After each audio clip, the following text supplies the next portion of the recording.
The story that I'm going to tell you is the story of the $200 Zippo. Are you all impressed? This is a $200 Zippo. I just broke up with my boyfriend. We're going to call him the Evergreen. That was his name for himself. You guys laugh. I totally fell for it. Oh wow, he was so handsome and tall and bearded and wore so much flannel. It was very, very attractive. I should have been clued in, as my friend Andrew tells me, by the fact that he pissed in an orange juice container and then kept it by his bed.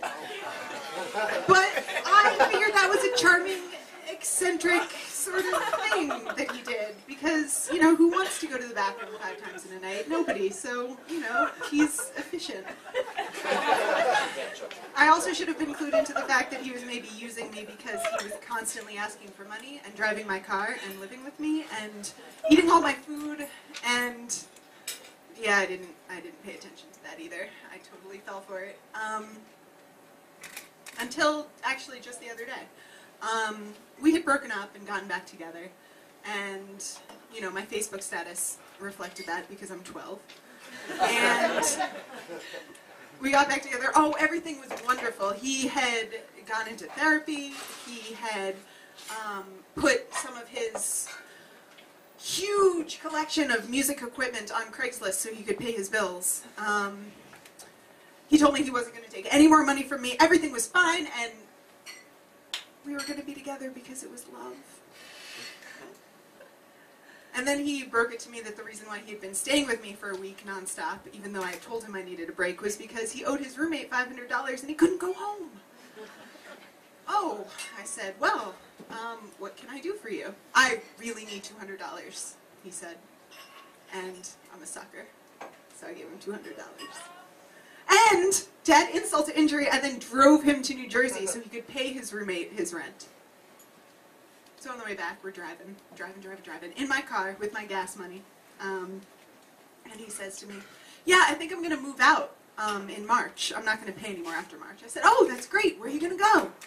He said, I think I'm going to move my stuff in with my parents. I said, oh, you're going to move in with your parents? He goes, no, I'm going to stay with you. I said, oh, that's great. We'll both save a lot of money then when you're paying half my rent. And this is where the crazy comes in, if you hadn't noticed it before. He goes, fuck you! I don't pay your fucking rent. Why the fuck would I pay your rent? Jesus Christ. Because you're living with me. You're eating my food and driving my car and living in my apartment, right?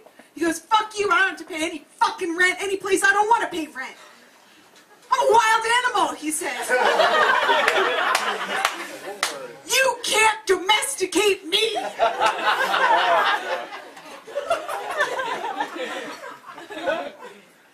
Alright. I cannot domesticate you. So I told him to get his Trace Elliott 8x10 out of my fucking 100 square foot apartment.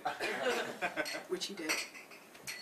And just as like an epilogue to this, he still owes me $200. So I was trying to keep the lines of communication open, you know, because maybe he's going to see the light and give me my $200 at some point. I texted him yesterday, you know, how's it going? Hope you're enjoying your long weekend.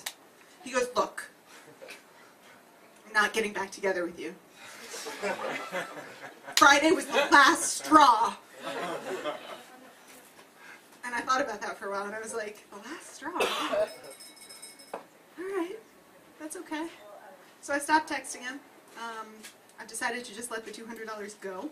I wish him the best of luck in New Jersey.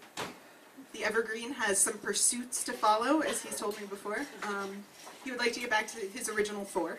I don't know what that means, but whatever. And the only thing he left in my apartment was his lighter, so this is my $200 Zippo. Thank you.